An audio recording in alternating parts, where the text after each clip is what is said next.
జ్యోతిష్య శాస్త్రం ప్రకారం 2025వ సంవత్సరం జనవరి నెల 17వ తేదీ శుక్రవారం వృశ్చిక రాశి వారు ఎటువంటి శుభ అశుభ ఫలితాలను పొందుతారో తెలుసుకోవాలంటే ఈ వీడియోని స్కిప్ చేయకుండా పూర్తిగా చూడండి. అలాగే తప్పకుండా మా ఛానల్ని సబ్స్క్రైబ్ చేసుకోండి.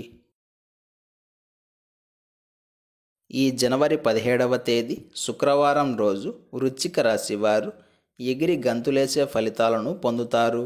ఈరోజు మీకు మీరుగా ఏదైనా తప్పు చేస్తే తప్ప ఎలాంటి ఇబ్బందులు రావు. స్వయంకృత అపరాధాలు చోటు చేసుకోనంత వరకు భయపడాల్సిన పనే లేదు. పట్టిందల్లా బంగారంలా ఉంటుంది. ఇంకా స్పష్టంగా చెప్పాలంటే ఇంట మరియు బయట మీరు ఆడిందే ఆట పాడిందే పాట అన్నట్లుగా ఉంటుంది. శత్రువులు కాళ్ళబెరానికి వస్తారు. ఇన్నాళ్ళు మిమ్మల్ని చూసి మూతి వంకర పెట్టిన వాళ్ళే ఇప్పుడు మీతో మర్యాదగా మాట్లాడుతారు. గౌరవంగా పలకరిస్తారు.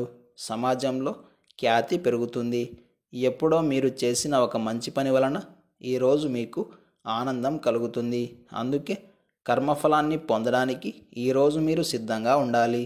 ఈ శుక్రవారం వృశ్చిక రాశి వారికి ఎలాంటి ఇబ్బందులు లేవు. ఫైనాన్స్ రంగాల్లో ఉండేవారికి, బ్యాంకుల్లో పనిచేసేవారికి, రియల్ ఎస్టేట్లో ఉండేవారికి, వైద్య వృత్తుల వారికి, అలాగే మాట మీద ఆధారపడి బ్రతికే వృత్తుల్లో ఉన్నవారికి ఈరోజు కాలం చాలా అనుకూలంగా ఉంది.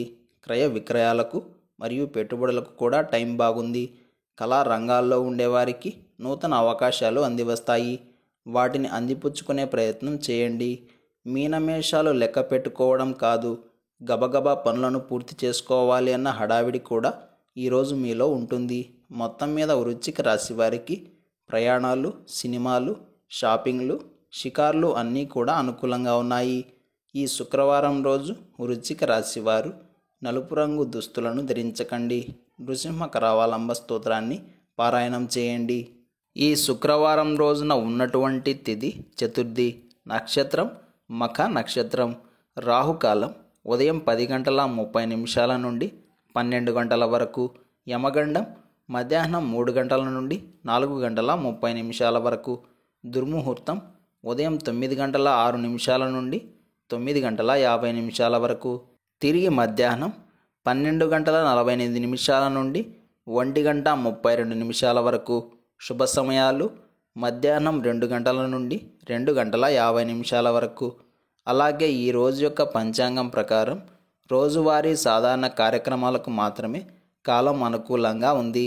అలాగే ఈ రోజంతా శుభప్రదంగా సాగడానికి, అన్నింటా విజయం పొందడానికి, చేయాలనుకున్న పనులు సకాలంలో పూర్తి కావడానికి పచ్చిపాలతో తడిపిన పసుపును నుదిటిన బొట్టుగా ధరించి దినచర్యను ప్రారంభం చేయండి.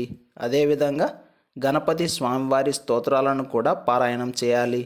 ఇలా చేసి మీ పనులను ప్రారంభం చేస్తే అంతా శుభమే కలుగుతుంది. ఈ శుక్రవారం రోజు చతుర్థి గడియలు ఉన్నాయి కాబట్టి ఈ రోజంతా మనం గణపతి స్వామివారిని పూజించాలి. అది కూడా లంబోదర నామంతో పూజించాలి. ఎవరైతే ఈరోజు గణేశుడిని పూజించి చంద్రోదయ సమయంలో చంద్రుడికి ఆర్ఘ్య ప్రదానం చేస్తారో వారికి కష్టాలు దూరమవుతాయి. ఈ శుక్రవారం రోజు మఖ నక్షత్రం వచ్చింది కాబట్టి పితృదేవతలకు తర్పణాలు వదలాలి. అలాగే యమాష్టకం కూడా పారాయణం చేయాలి. ఈరోజు మనమంతా ఓం ధనేశ్వరాయ నమః అనే మంత్రాన్ని పదే పదే జపిస్తూ ఉండాలి.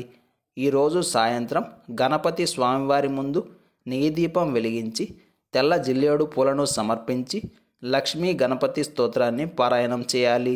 ఇలా చేసిన విద్యార్థులకు చదువులో ఆటంకం రాదు. అదేవిధంగా రుణ విముక్తి కోసం గణపతి రుణ విమోచన స్తోత్రం పారాయణం చేయాలి. వీలు కుదరని వారు ఓం గం గణపతయై నమః అనే మంత్రాన్ని జపించాలి. ఇలాంటి సమాచారం ప్రతిరోజు మీకు వీడియో రూపంలో అందాలంటే వెంటనే మా ఛానల్ని సబ్స్క్రైబ్ చేయండి.